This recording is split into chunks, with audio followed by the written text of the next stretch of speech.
这组婚礼照片拍摄于3年前，2023年4月，在佛罗里达举办了一场奢华而浪漫的海滨婚礼。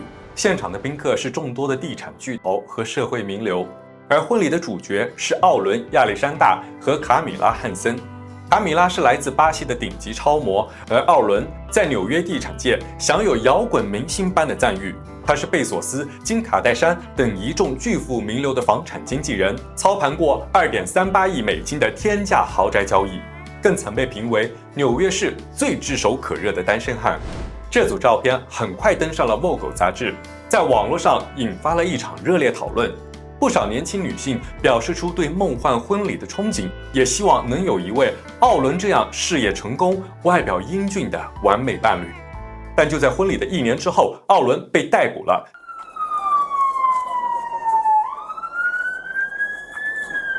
之后，他被起诉，罪名包括性侵害多名女性受害者等共计10项性犯罪指控。很多人会问，像奥伦这样看起来拥有一切，甚至不需要追求就能获得青睐的男人，真的会参与那种卑劣的性犯罪吗？奥伦的代理律师也将所有的指控形容为一种花花公子的生活方式。那么，奥伦到底做了什么呢？在他的精英身份背后隐藏的是怎样的肮脏人性呢？作为一个普通人，又能从这个案件中获得什么启发呢？让我们目击这起案件——纽约之狼。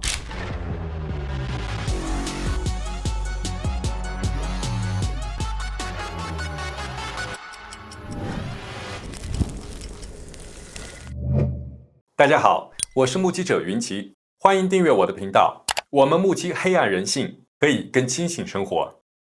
在开始纽约之狼案件前，我必须告诉大家，这个案件的细节很可能让人不舒服，请做好心理准备。我们现在去到案件的发生地——美国纽约。奥伦·亚历山大出生于1987年7月5日，他有一个双胞胎兄弟阿隆·亚历山大和大1岁的哥哥塔尔·亚历山大。3兄弟成长于佛罗里达州极其富裕的巴尔港，那里的生活基调是顶级豪宅和私人游艇。他们的父母在70年代从以色列移居美国，父亲夏洛莫·亚历山大凭借着敏锐的商业眼光，在当地建立了一家规模庞大的安保和物业管理公司。这种家庭环境为奥伦3兄弟的精英人生奠定了基础。而奥伦无论是在外表、谈吐或是商业才干方面，都是3兄弟中最为瞩目的那一个。2008年，年仅21岁的奥伦决定离开父母的庇护，来到纽约闯荡。哥哥塔尔也紧随其后。那时的曼哈顿正处于金融海啸的前夜，空气中弥漫着令人不安的氛围，但奥伦却看到了机会。他加入了全美顶尖的房地产经纪公司道格拉斯·艾利曼，并迅速展示出一种与年龄不符的狩猎直觉。成名战发生在2009年，22岁的奥伦精准锁定了迈阿密开发商吉姆·菲拉罗在纽约的置业需求。他成功以820万美金的价格卖出了曼哈顿中央公园西15号的一套豪华公寓。一个入行仅1年、没有任何预售经验的年轻人，竟能完成这样级别的交易，这在当时的业界引起了轰动。在这里，我们需要解释一个中文世界观众可能会产生的困惑：为什么在美国，一个房屋中介能拥有如此大的名气和权力？在北美的顶级社交圈，房产经纪人不是普通的中介，他们经手的是亿万富豪的资产，并且顶级公寓都有严苛的业主委员会审查制度，就算有钱买，也必须有房产经纪人的人脉和背书，才能决定是否有资格和那些全球政要或巨富们做邻居。也就是说，奥伦这样的顶级房产中介是权贵阶层的看门人。2011年，奥伦协助一位俄罗斯的亿万富豪，以4700万美金的价格买下了位于迈阿密印第安西岛3号的一处超豪华庄园，从此开启了纽约、迈阿密双城联动的商业模式。2012年，奥伦在圣巴茨岛代理了一处价值2800万美金的海滨别墅交易，从此将业务版图扩展到了这个全球顶级富豪的避暑胜地。2016年，奥伦协助成交了全球最高的住宅楼之一——公园大道432号的一套价值2600万美金的高层单元。2019年，他和哥哥塔尔领导的亚历山大团队成交总额超过了10亿美金，在道格拉斯·艾利曼公司排名第一。2019年，奥伦迎来了职业生涯的巅峰，他协助对冲基金巨头肯·格里芬以2.38亿美金的天价买下了纽约中央公园南220号的顶层公寓，打破了美国单套住宅成交纪录。奥伦入选了福布斯30位小于30岁的精英，他频繁出现在《华尔街日报》、《纽约时报》上，客户名单星光熠熠，包括金卡戴珊、汤米·希尔菲格，甚至是中东皇室。2022年，他与哥哥塔尔创立了新公司 Official。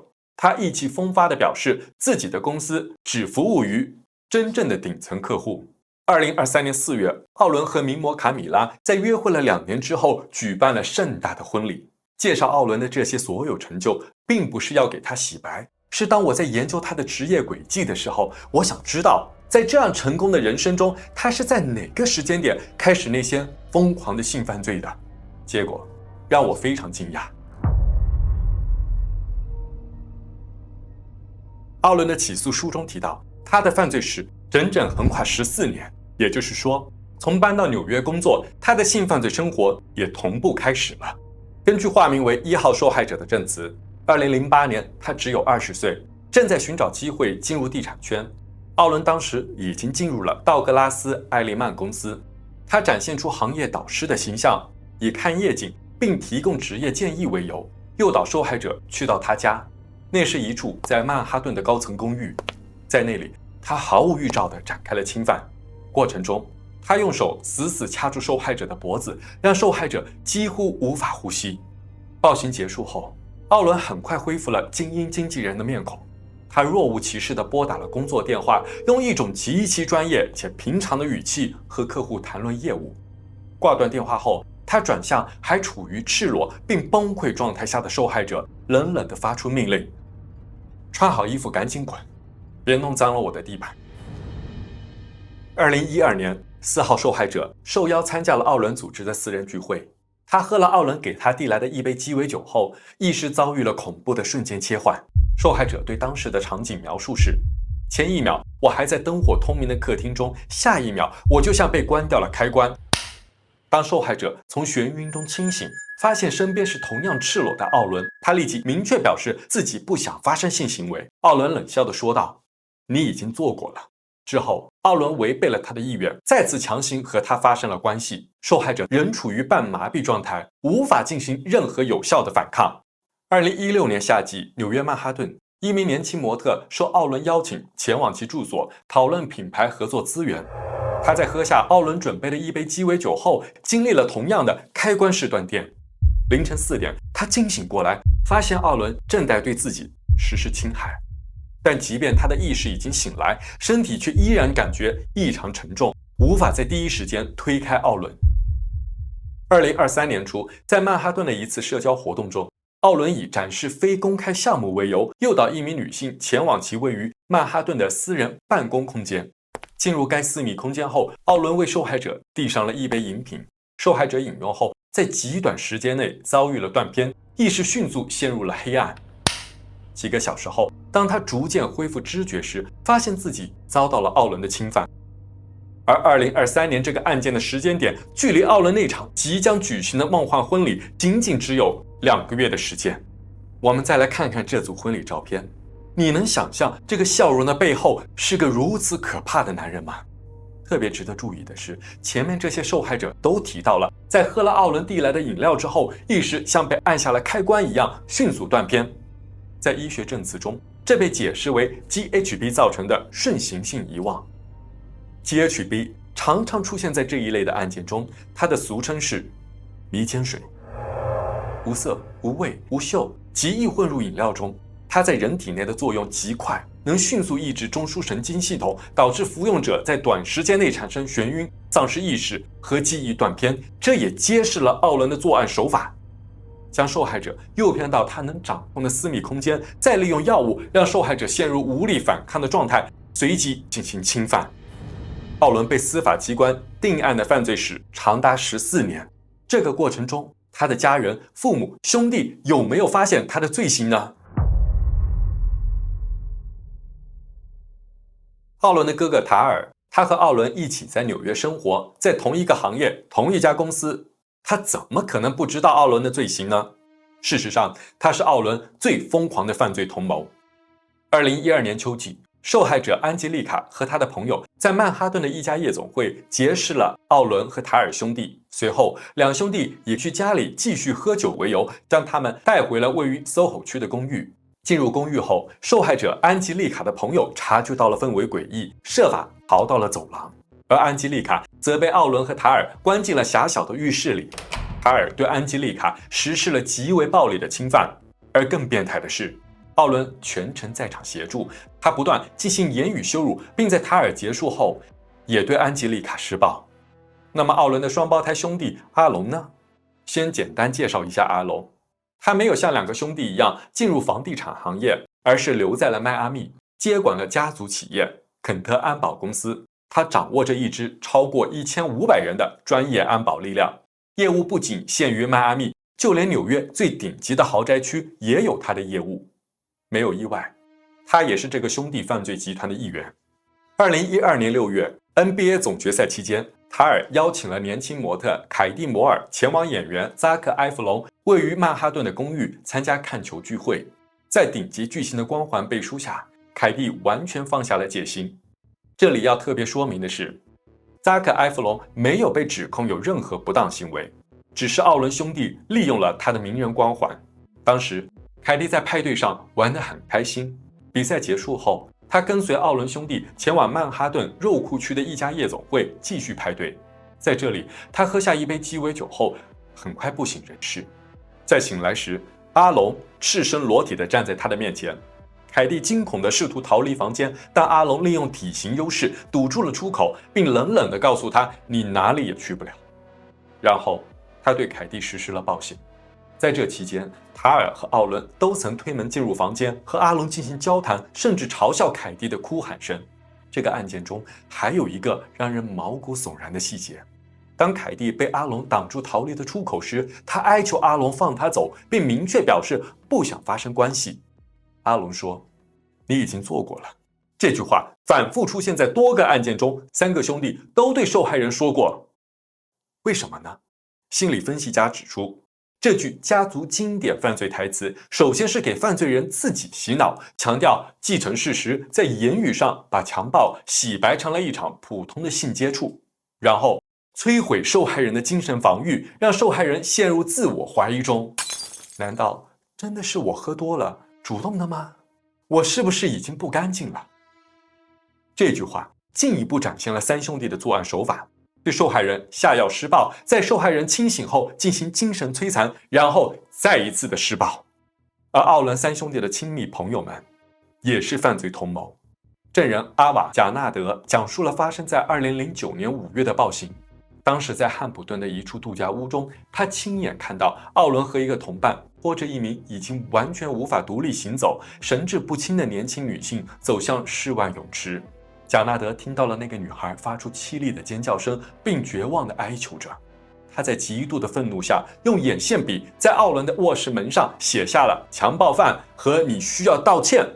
但是，他不敢直接报警，因为三兄弟的父亲谢洛莫拥有庞大的商业帝国和影响力。谢洛莫在1983年创建了肯特安保公司，长期拿到佛罗里达州政府和迈阿密市政府的巨额安保合同。90年代，他将事业版图拓展到了房地产行业，在迈阿密新建了大量豪华住宅，获取了巨大的财富。奥伦三兄弟的案件中，谢洛莫没有被刑事指控，但是证据显示，这个父亲清楚知道儿子们的所作所为。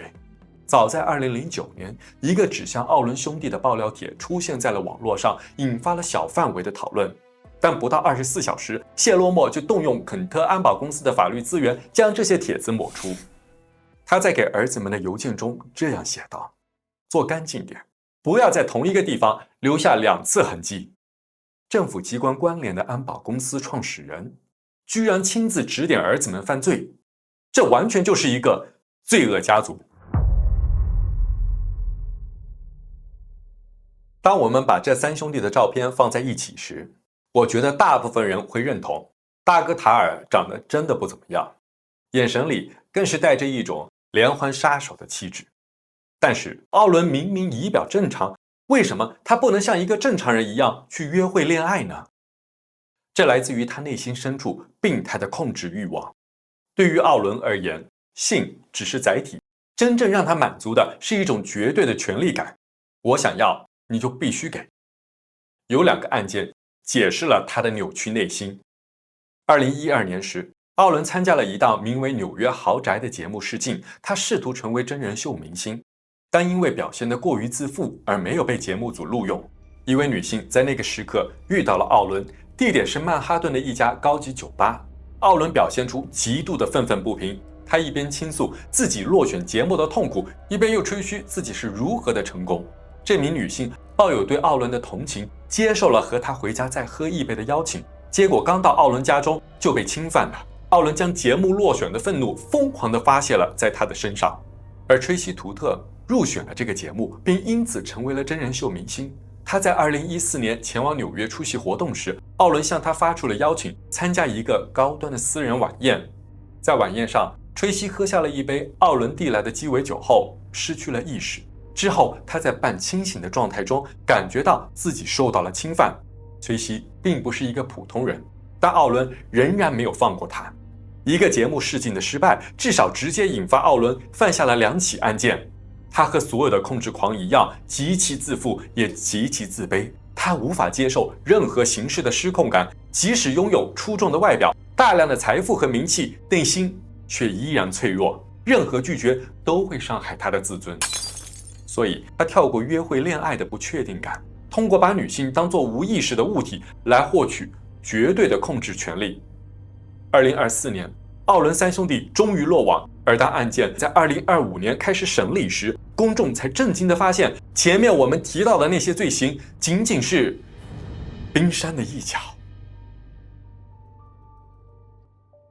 奥伦3兄弟被指控的罪名中，除了大量的强迫侵犯之外，最重的是性贩运罪。这个罪名指的不是人口拐卖，任何通过欺诈、强迫或胁迫手段将他人作为性交易工具的行为都是性贩运罪。那么，奥伦3兄弟有过将他人作为性交易工具的行为吗？证据显示，3兄弟建立了一个秘密的 WhatsApp 群组，名叫利昂图斯之师。这个群组的核心成员除了奥伦3兄弟之外，还包括了几名地产业、金融业的所谓精英。他们建立了一套严格的性资源准入制度，长期运营病态的派对生意。他们甚至有一整套的暗语体系 ：Target List 目标名单及潜在的受害者列表 ；Fresh Meat 鲜肉指那些刚刚进入他们狩猎场的潜在受害者 ；Inventory 库存指那些已经被侵害过的女性 ；The Collection 收藏品指他们拍摄的受害者的视频和照片。他们把混合了麻醉药物的酒饮叫做 The Mix 混合液，或者 Panty Dropper 脱裤水。他们开发了一整套犯罪流程，命名为 The Playbook 派对剧本，里面明确提到了要让受害者在进门20分钟内 black out 断电。他们还要求受邀参加派对的富豪男性必须带上一名女性作为受害者资源交换，或者提供非法药物。这个动作被他们称为 Hexing派对税收。根据7号受害者和8号受害者的证词，他们在2021年7月受邀参加了一场位于迈阿密印第安西岛的私人聚会。这场聚会美其名曰地产庆祝会，但和其他的案件一样，受害者在喝下由奥伦调制的 Panty Dropper 后，迅速感到眩晕并失去了意识。随后，奥伦、塔尔和另外3名男性富豪轮流进行了侵害。面对总共11名受害者的出庭指证，以及检方卷宗中明确的至少60名受害者的证词，奥伦兄弟的辩护律师告诉陪审团，如果评选年度最混蛋奖，那么奥伦兄弟很可能获奖，但是那不是犯罪，那只是花花公子的生活方式。陪审团没有接受这个说法。5男5女性别均衡的陪审团在3天的闭门讨论之后，认定奥伦3兄弟性贩运、性侵害等10项性犯罪罪名成立。3人的具体刑期将由法官在今年8月宣布。奥伦3兄弟的罪行涉及到多个州，因此触犯的是联邦法律，等待他们的极大可能是终身监禁，不得假释。当看清了奥伦的真面目之后，再看这张婚礼照片中微笑的新娘卡米拉时，你是什么感受呢？事实上，2021年，奥伦听到了一些对他不利的风声，他决心低调一点，于是开始和卡米拉约会，并在2年后和她结婚。他真的爱卡米拉吗？我想肯定不是的。奥伦在和卡米拉交往期间也没有停止犯罪行为，他只是利用了卡米拉的超模身份和这段婚姻作为自我洗白的手段。可以说，卡米拉也是一个受害者。他在奥伦被捕后迅速采取了法律行动，搬离了2人位于迈阿密的豪宅，向法院提交了离婚申请。但奥伦仍然试图利用卡米拉怀孕并即将生产作为理由，多次向法院申请保释，但幸好每一次都被法官驳回。如果不是如山的铁证，很难想象照片中这个牵着美丽新娘的男人是一个衣冠禽兽。但他只是一个特例吗？从韩国的李胜利到台湾的黄子佼，从爱泼斯坦到奥伦3兄弟，这些光鲜人物的性犯罪案件已经不是奇闻。这些案件一再提醒我们，不要被精英身份欺骗，更不要仰望名人光环。当一个人递来免费的饮料时，小心安全。这个案件还有很多的细节，时间关系，我们先说到这里。评论区和我讨论你对这个案件的看法。我是目击者云奇，我们目击黑暗，可以更清醒的生活。下次再见。